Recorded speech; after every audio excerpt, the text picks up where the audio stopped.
الحمد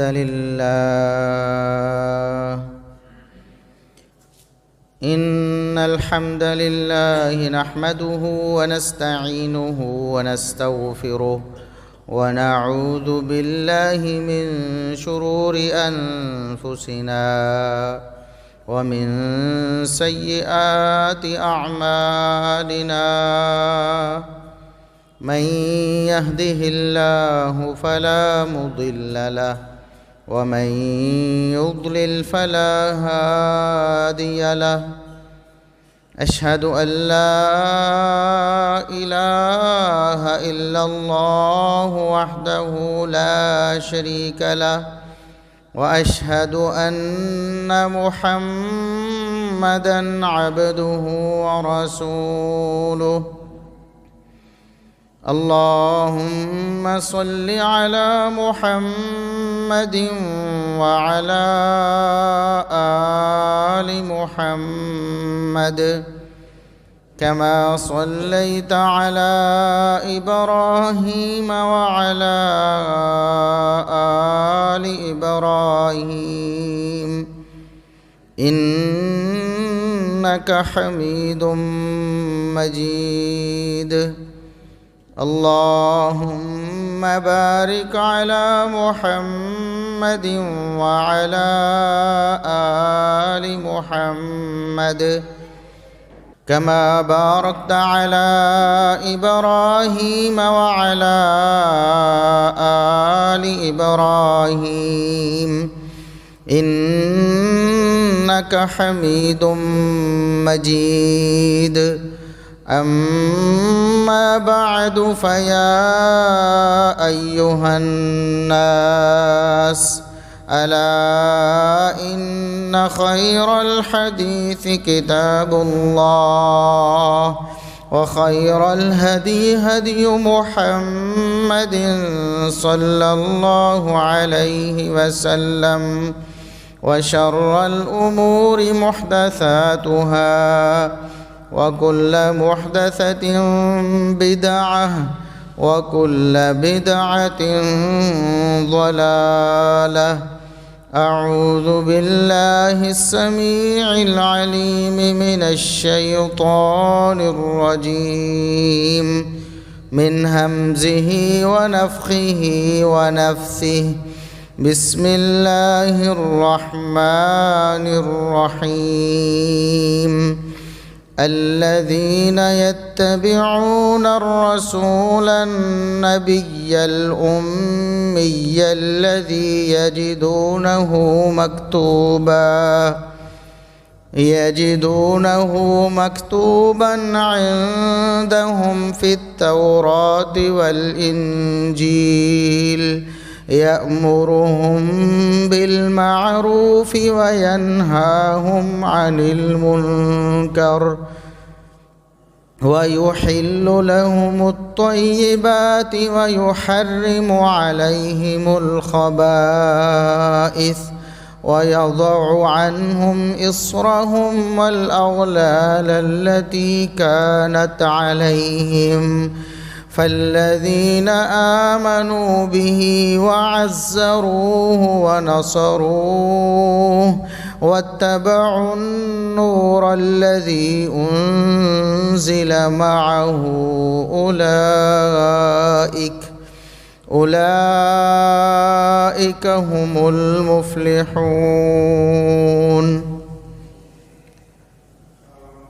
انتہائی قابل احترام بزرگوں، عزیز نوجوان ساتھیوں، معززات و مکرمات اسلامی ماں اور بہنوں، ہر قسم کی حمد و ثنا، تعریف و تمجید، کبریائی، بڑائی، رفعت و عظمت اللہ رب العزت کے لیے جو پوری کائنات کا خالق و مالک ہے. بے شمار، لا تعداد، بے حد و حساب درود و سلام پیغمبر آخر الزماں، محسن انسانیت، محسن کائنات جناب محمد الرسول اللہ صلی اللہ علیہ وسلم کی ذات اقدس پر گزشتہ سے پیوستہ خطبات جمعۃ المبارک میں آپ یہ سماعت فرما چکے ہیں، اور میں یہ گزارش کر چکا ہوں کہ نبی کریم صلی اللہ علیہ وسلم سے محبت کا حقیقی اظہار وہ آپ صلی اللہ علیہ وسلم کا حکم ماننا، آپ کی پیروی کرنا اور آپ صلی اللہ علیہ وسلم کے لائے ہوئے دین پر عمل پیرا ہونا ہے۔ لیکن ہم نے نبی کریم صلی اللہ علیہ وسلم کے لائے ہوئے دین، آپ کی شریعت، آپ کی تعلیمات پر عمل کرنے کی بجائے صرف زبانی اظہار کا نام محبت رکھ لیا ہے اور ہم اسی پر اکتفا کر رہے ہیں۔ نبی کریم صلی اللہ علیہ وسلم اس دنیا میں ہماری رہنمائی کے لیے مبعوث ہوئے، تشریف لائے۔ آپ صلی اللہ علیہ وسلم کے دنیا میں آنے کا کوئی اور مقصد نہیں تھا سوائے اس کے کہ اس کائنات کو اللہ رب العزت کی تعلیمات سے روشناس کروائیں اور جتنی خوبیاں تھیں، جتنی بھلائیاں تھیں، جتنی اچھائیاں تھیں، وہ ساری کی ساری نبی کریم صلی اللہ علیہ وسلم نے اللہ کے حکم سے سمیٹ کر اس امت کو دے دیں، اور جتنی بھی برائیاں تھیں، جتنی بھی خرابیاں تھیں، جتنی بھی کوتاہیاں تھیں، ساری کی ساری اس امت کو منع کر دیں اور اس امت کو اس سے بچانے کی کوشش کی۔ پچھلے خطبہ میں نے عرض کیا تھا کہ اللہ رب العزت نے قرآن کریم میں یہ ارشاد فرمایا، انا ارسلناک شاہدا ومبشرا ونذیرا لتؤمنوا باللہ ورسولہ۔ اللہ رب العزت نے رسول اللہ صلی اللہ علیہ وسلم کو اس دنیا میں مبعوث فرمایا اس لیے کہ تم اللہ اور اس کے رسول صلی اللہ علیہ وسلم پر ایمان لاؤ، اور ایمان لانے کے بعد وَتُعَزِّرُوهُ وَتُوَقِّرُوهُ، آپ صلی اللہ علیہ وسلم کا ساتھ دو، آپ صلی اللہ علیہ وسلم کے دست و بازو بنو اور آپ کی مدد کرو، آپ کا تعاون کرو، آپ کی عزت اور آپ کی توقیر کرو۔ یہ اللہ کے رسول صلی اللہ علیہ وسلم کی بعثت کا مقصد تھا۔ اور آج جو آیت میں نے آپ کے سامنے تلاوت کی ہے تو اللہ رب العزت نے اس آیت میں فرمایا کہ مومن اور متقین اللہ رب العزت کو جو پسندیدہ بندے ہیں، جو ایمان لانے والے لوگ ہیں، وہ کیا کرتے ہیں؟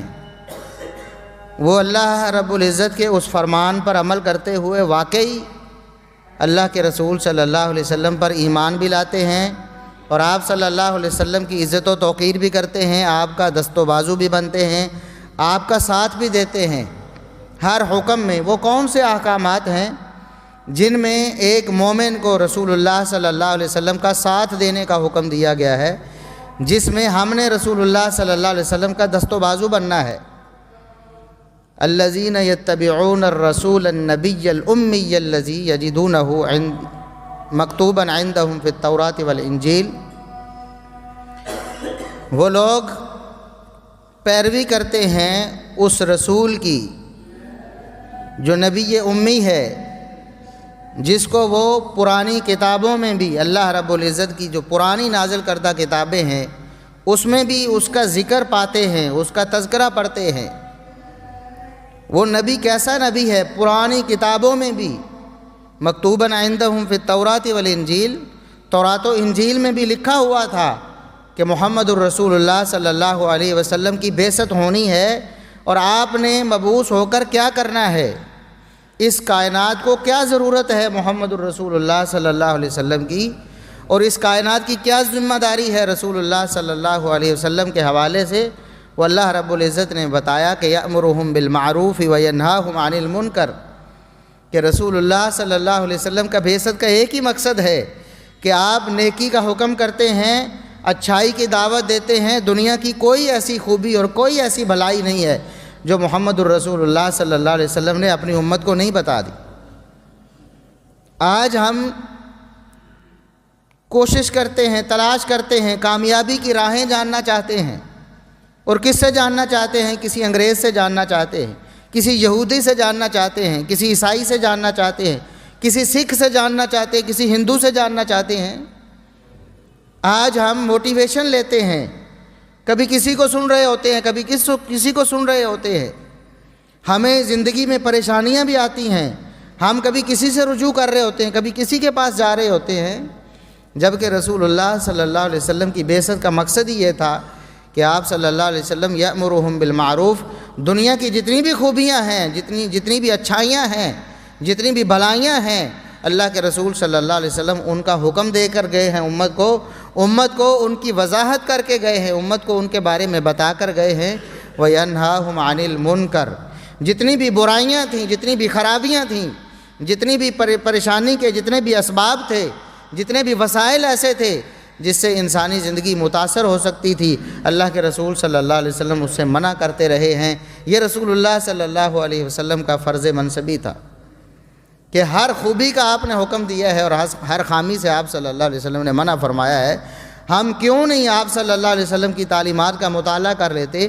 ہر خوبی کو حاصل کرنے کے لیے، ہر کامیابی کو حاصل کرنے کے لیے اور ہر پریشانی سے بچنے کے لیے کیوں نہیں ہم محمد الرسول اللہ صلی اللہ علیہ وسلم کی سیرت کو اپنا لیتے؟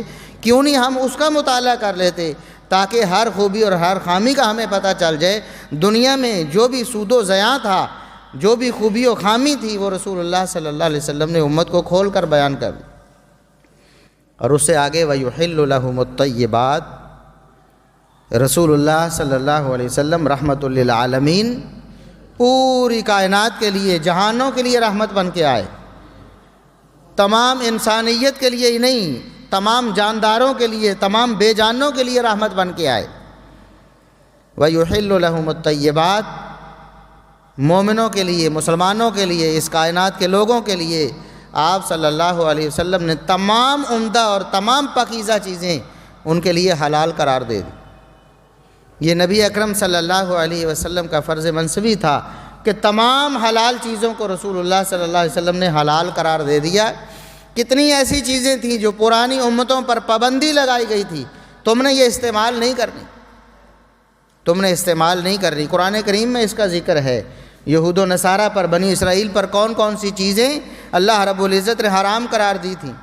رسول اللہ صلی اللہ علیہ وسلم اس کائنات کے لیے رحمت بن کے آئے۔ اللہ کے حکم سے وہ تمام چیزیں جو اس کائنات کے لیے، انسانوں کے لیے، اس دور کے لیے، قیامت تک کے لیے خوبی اور اچھائی والی تھیں، ان کو حلال قرار دیا اللہ کے حکم سے۔ یہ نبی اکرم صلی اللہ علیہ وسلم کا فرض منصبی تھا۔ آپ صلی اللہ علیہ وسلم اسی لیے کائنات میں تشریف لائے، اس دنیا میں آئے، مبعوث ہوئے کہ تمام پاکیزہ چیزوں کو رسول اللہ صلی اللہ علیہ وسلم نے اللہ کے حکم سے، اللہ کے اذن سے، اللہ کی تعلیم سے حلال قرار دیا۔ وَيُحَرِّمُ عَلَيْهِمُ الْخَبَائِثَ، اور جتنی بھی خبیث چیزیں تھیں، جتنی بھی بری چیزیں تھیں، جتنی بھی اخلاقی اور روحانی طور پر انسانیت کو متاثر کر سکتی تھیں، جتنی بھی چیزیں اس معاشرے کو گدلا کر سکتی تھیں، جتنی بھی اس معاشرے کو خون و فساد میں اور دنگے میں مبتلا کر سکتی تھیں، ساری چیزوں کو رسول اللہ صلی اللہ علیہ وسلم حرام کرنے کے لیے آئے۔ اور آپ صلی اللہ علیہ وسلم نے چن چن کر ایک ایک چیز امت کو اللہ کے حکم سے بتایا کہ یہ حرام ہے، یہ حرام ہے، اس میں خرابی ہے، وہ چاہے اخلاقی خرابی ہو، روحانی خرابی ہو، یا مادی اور وسائل کے اعتبار سے، دنیاوی اعتبار سے خرابی ہو، وہ کاروبار میں خرابی ہو، وہ ہماری عبادات میں خرابی ہو، ہمارے عقائد میں خرابی ہو، ہمارے معاملات میں خرابی ہو، ہمارے کھانے پینے میں ہو، ہماری صحت کے حوالے سے ہو، ہر چیز رسول اللہ صلی اللہ علیہ وسلم نے جو بری تھی وہ ہمارے لیے حرام قرار دے دی۔ اور یہاں ہی نہیں، وَيَضَعُ عَنْهُمْ إِصْرَهُمْ وَالْأَغْلَالَ الَّتِي كَانَتْ عَلَيْهِمْ، اس کائنات میں لوگوں نے دور جاہلیت میں انبیاء کی تعلیمات سے دستبردار ہو کر اپنے گلے میں بہت سے طوق پہن لیے تھے، بہت سے بوجھ اپنے کندھوں پہ لاد دیے تھے، جو نہ اللہ رب العزت کی منشا تھے، نہ مقصود تھے، نہ اللہ کا حکم تھا، نہ اس میں دنیا کا کوئی فائدہ تھا، لوگوں کا نقصان ہی نقصان تھا۔ جان بوجھ کر وہ بوجھ جو ان پر لادے ہی نہیں گئے تھے، جان بوجھ کر انہوں نے اپنے اوپر لاد لیا تھا، جاہلیت کی وجہ سے، جہالت کی وجہ سے۔ اور وہ طوق جو ان کو اللہ نے پہنائے ہی نہیں تھے، وہ انہوں نے اپنے گلے میں خود کس لیے تھے۔ اللہ رب العزت نے رسول اللہ صلی اللہ علیہ وسلم کو رحمت بنا کے بھیجا۔ آپ صلی اللہ علیہ وسلم نے وہ تمام بوجھ بھی اتار دیے انسانوں کے کندھوں سے، اور وہ تمام طوق بھی توڑ دیے اور کاٹ دیے ان کی گردنوں سے جو انہوں نے خود پہن لیے تھے۔ آج ہم دیکھیں کہ رسول اللہ صلی اللہ علیہ وسلم نے جو ہمیں دین دیا ہے، جو ہمیں شریعت دی ہے، جو ہمیں دستور اور منشور دیا ہے، کتنا پاکیزہ ہے، کتنا خوبصورت ہے، کتنا خوبیوں والا ہے، کتنا امن ہے اس میں، کتنی فلاح و بہبود ہے، کتنی کامیابی ہے اس میں، اور آج ہم نے اس کو پس پش ڈال دیا ہے۔ آج ہم اس کو دیکھنے سننے کے لیے، اس کو اپنانے کے لیے تیار نہیں ہیں۔ تو اللہ رب العزت فرماتا ہے فَالَّذِينَ آمَنُوا بِهِ وَعَزَّرُوهُ وَنَصَرُوهُ۔ یہ وہی بات جو اللہ رب العزت نے سورہ فتح میں فرمائی تھی کہ نبی کریم صلی اللہ علیہ وسلم کی بعثت کا مقصد کیا ہے کہ تم نبی کا ساتھ دو، نبی کی عزت و توقیر کرو، نبی کریم صلی اللہ علیہ وسلم کے دست و بازو بنو۔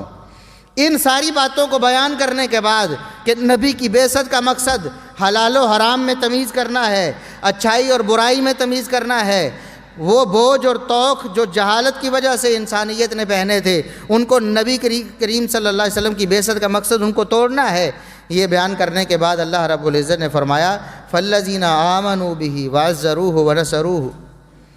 وہ لوگ خوش قسمت ہیں، وہ لوگ کامیاب ہیں، اولئک هم المفلحون، وہی لوگ کامیاب و کامران ہیں جو نبی کریم صلی اللہ علیہ وسلم پر ایمان بھی لاتے ہیں اور آپ صلی اللہ علیہ وسلم کی دست و بازو بھی بنتے ہیں، آپ کی نصرت اور آپ کا تعاون بھی کرتے ہیں، آپ کے اس مشن میں، آپ کے اس راستے میں جو آپ صلی اللہ علیہ وسلم نے اس کائنات کے لیے بنایا اور ان کو سکھایا ہے۔ اولئک هم المفلحون واتبعوا النور الذی انزل معہ، وہ اس نور کی پیروی کرتے ہیں جو نبی کریم صلی اللہ علیہ وسلم کے ساتھ اللہ نے نازل فرمایا ہے۔ جو اللہ نے نور دیا ہے نبی کریم صلی اللہ علیہ وسلم کو، وہ قرآن ہے، وہ اللہ کے فرامین ہیں، وہ رسول اللہ صلی اللہ علیہ وسلم کی تعلیمات ہیں، وہ سنت ہے، وہ حدیث ہے، وہ سیرت ہے۔ یہ نور ہے جو اللہ نے اپنے نبی پر نازل فرمایا ہے۔ وہ لوگ کامیاب و کامران ہیں جو اس نور کی پیروی کرتے ہیں۔ تو ہمارے اوپر کیا لازم ہے کہ رسول اللہ صلی اللہ علیہ وسلم کی محبت کا کیا تقاضا ہے کہ ہم آپ صلی اللہ علیہ وسلم کے لائے ہوئے دین، آپ کی لائی ہوئے شریعت، آپ کے لائے ہوئے نور کی پیروی کریں۔ یہ روشنی ہے ہمارے لیے اس دنیا کے اندھیروں میں۔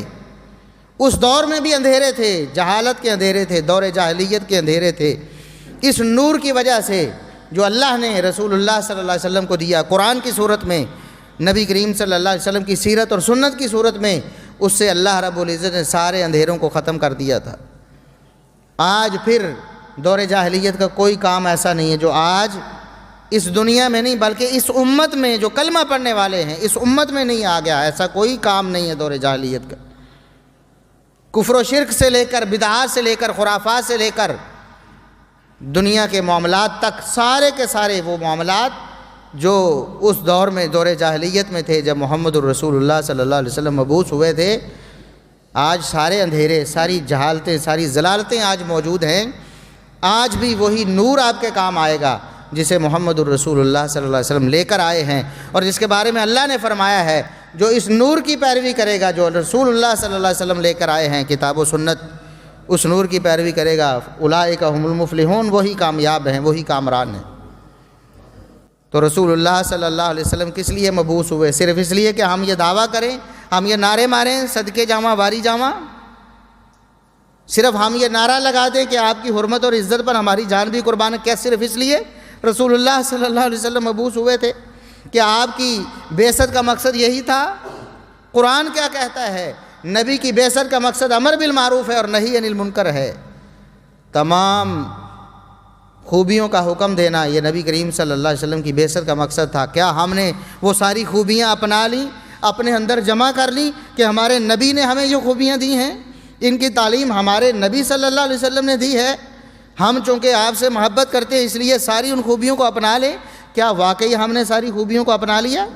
کیا معروف کے تمام معاملات جو رسول اللہ صلی اللہ علیہ وسلم سے ثابت ہیں کتاب و سنت کی روشنی میں، کیا ہم نے سارے اپنا لیے ہیں؟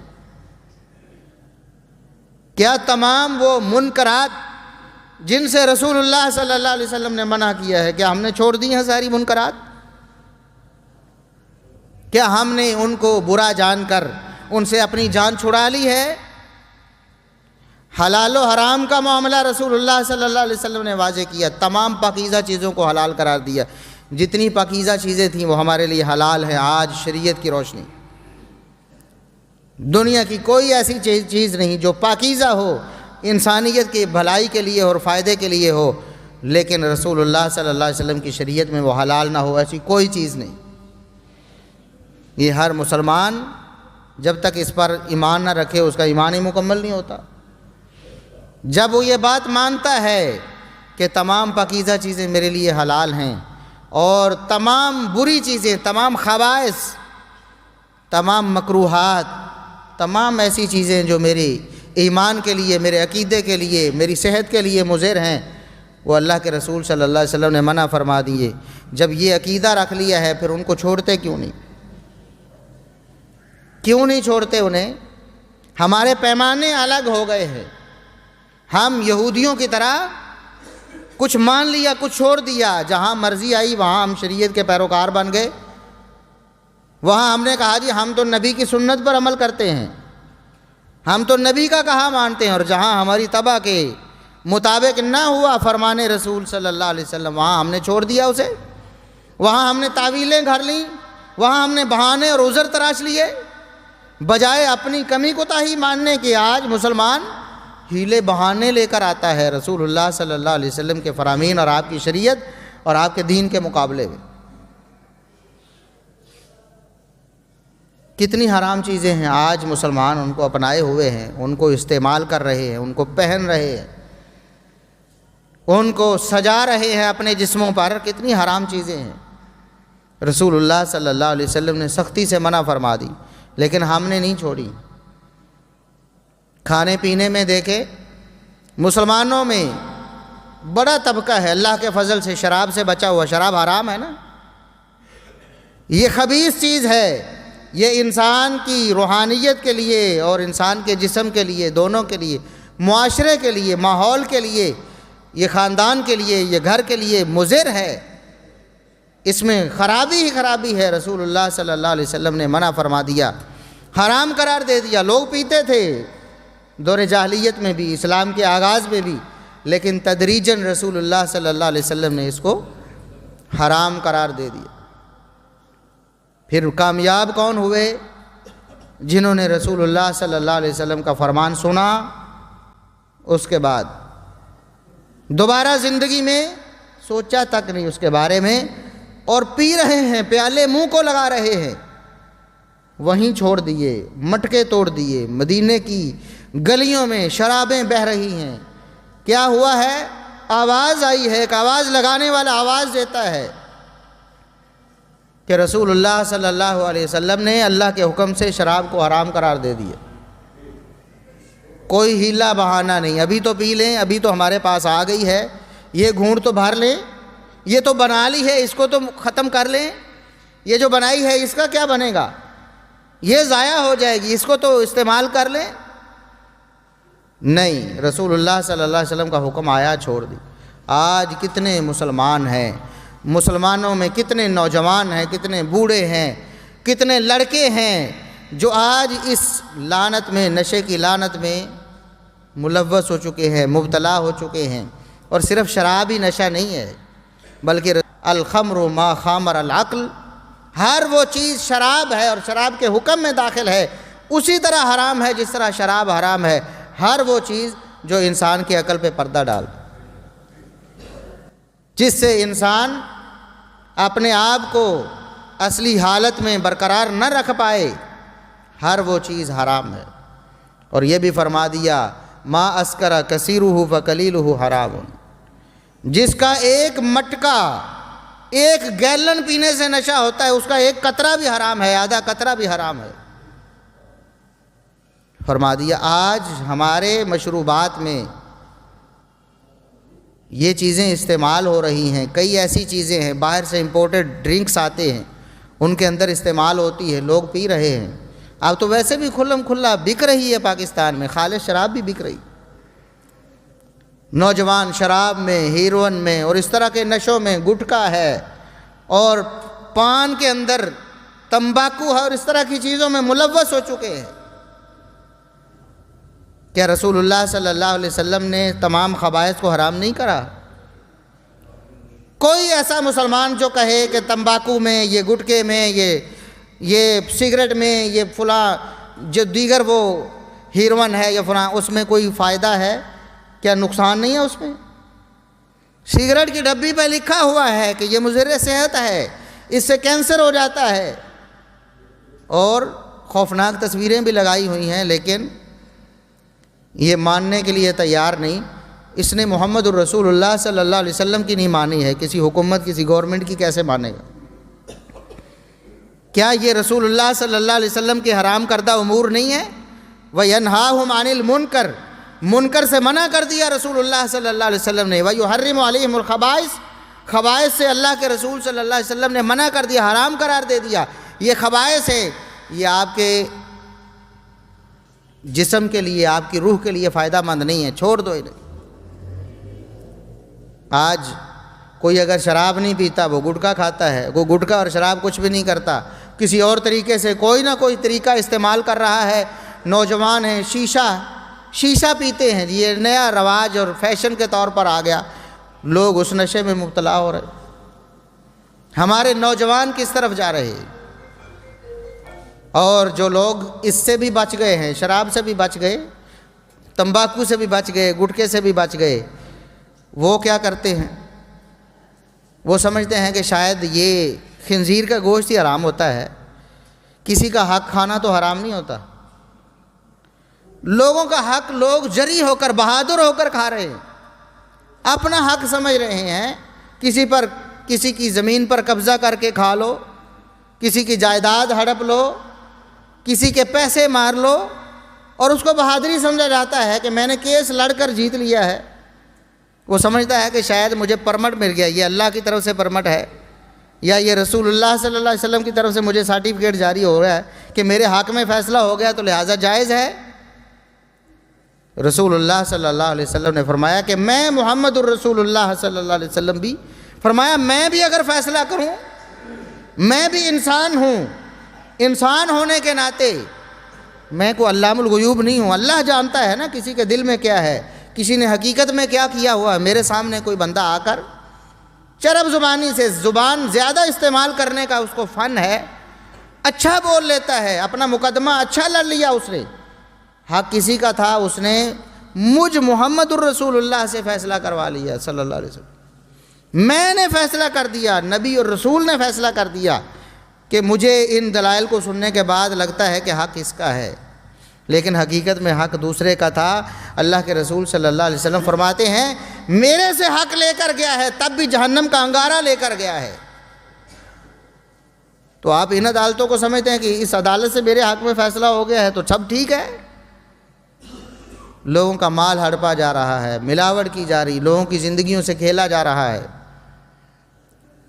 دودھ میں پانی ڈالنے والا بھی محب رسول ہے، ملاوٹ کرنے والا اپنے آپ کو عاشق رسول کہتا ہے، نبی کی محبت میں وہ بھی دودھ کی سبیلیں لگا رہا ہے کہ ایک دن سال میں میں بھی دودھ کی سبیل لگاتا ہوں، مجھے بھی نبی سے محبت ہے، لیکن سارا سال روزانہ ہر دن ہر لمحے رسول اللہ صلی اللہ علیہ وسلم کی شریعت کی دھجیاں اڑا کر آپ صلی اللہ علیہ وسلم کی مخالفت کر کے، ملاوٹ کر کے لوگوں سے دھوکہ اور فرار کر رہا ہے۔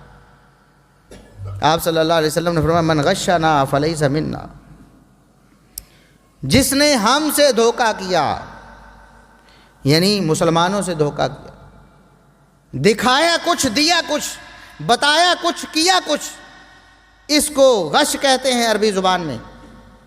صرف یہی نہیں کہ دودھ میں پانی ملانا ہی یا سرخ مرچوں میں اینٹیں ملانا ہی یہی غش ہے، بلکہ ہر وہ قسم، ہر وہ طریقہ، ہر وہ انداز جس سے کسی مسلمان کے ساتھ دھوکہ ہو جائے، آپ اپنی جگہ پر رکھ کے دیکھیں نا، اپنے آپ کو اس کی جگہ پر رکھ کے دیکھیں۔ آپ ہیلے بہانے تو شیطان آپ کو بہت سجائے گا، اور نہیں جی خیر ہے جی، اس کے بغیر تو کاروبار چلتا ہی نہیں جی، اب پانی نہ ڈالیں جی تو دودھی کو کیا بچتا ہے جی، یہ ہیلے بہانے سارے شیطان آپ کو سجائے گا۔ لیکن آپ نے کلمہ محمد الرسول اللہ صلی اللہ علیہ وسلم کا پڑھا ہے، اس شیطان کا نہیں پڑھا جس کے وساوس آپ کے ذہن میں آ رہے ہیں اور آپ اس کو جسٹیفائی کر رہے ہیں اپنے آپ کو کہ ٹھیک ہے میں ٹھیک کر رہا ہوں۔ بینک سے لین دین ہے، سودی ہے، کیا صرف خنزیر کا اور کتے کا گوشت حرام ہے؟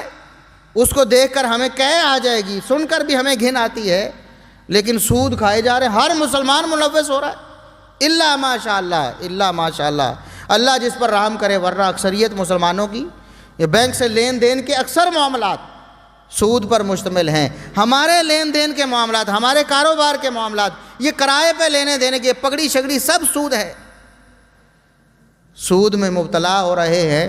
کبھی یہ سوچ نہیں آتی ہے، لیکن محبت رسول کا دعویٰ اپنی جگہ برقرار ہے، وہ ہم بڑھ چڑھ کر لگائیں گے، لیکن رسول اللہ صلی اللہ علیہ وسلم کی لائی ہوئی شریعت پر عمل نہیں کریں گے۔ آپ صلی اللہ علیہ وسلم نے جن چیزوں کو حرام قرار دیے ہم انہیں حرام نہیں سمجھیں گے۔ قول عمل میں دیکھیں، کسی کی غیبت کرنا، کسی کی چغلی کھانا، کسی کے بارے میں برا، کسی کی عزت کو پامال کرنا، گالی دینا، کسی کو مارنا، کسی کو۔ آج ہر طاقتور اپنا حق سمجھتا ہے کہ میں گویا خدا بن گیا ہوں، میں جو چاہوں کروں، میرے پاس طاقت ہے، میرے پاس عہدہ ہے، منصب ہے، میرے پاس سیاسی قوت ہے، مجھے کون پوچھے گا، اس لیے وہ کرتا چلا جاتا ہے۔ رسول اللہ صلی اللہ علیہ وسلم نے حرام قرار دی۔ آپ صلی اللہ علیہ وسلم نے منع فرمایا کہ کسی مسلمان کو اگر جانچنا ہے کہ واقعی مسلمان ہے، یا اپنے آپ کو اگر آپ نے چیک کرنا ہے، المسلم من سلم المسلمون من لسانہ، جس کی ہاتھ اور جس کی زبان سے مسلمان محفوظ ہیں، مسلمان وہی ہے۔ دوسرا شخص دعویٰ کرے محبت رسول کا، ہمسائے تنگ ہیں، گھر والے تنگ ہیں، خاندان والے تنگ ہیں، بازار والے تنگ ہیں، ان کے ساتھ اس کا معاملہ اچھا نہیں ہے، لین دین اچھا نہیں ہے، پھر محبت رسول کا دعویٰ کرے، رسول اللہ صلی اللہ علیہ وسلم کے دعویٰ محبت کا دعویٰ جھوٹا ہے، سچا نہیں ہے۔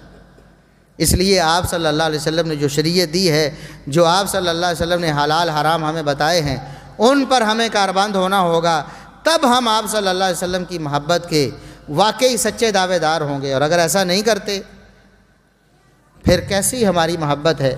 رسول اللہ صلی اللہ علیہ وسلم کی شکل ہمیں پسند ہے، آپ کا لباس ہمیں پسند نہیں، یہ تو الگ بات ہے کہ آپ کی شکل مبارک کیسی ہے، آپ کا لباس مبارک کیسا تھا، الگ بات ہے، لیکن جن چیزوں سے آپ نے سختی سے منع فرما دیا، میری امت کے لوگوں یہ تمہارے لیے کسی صورت حلال نہیں۔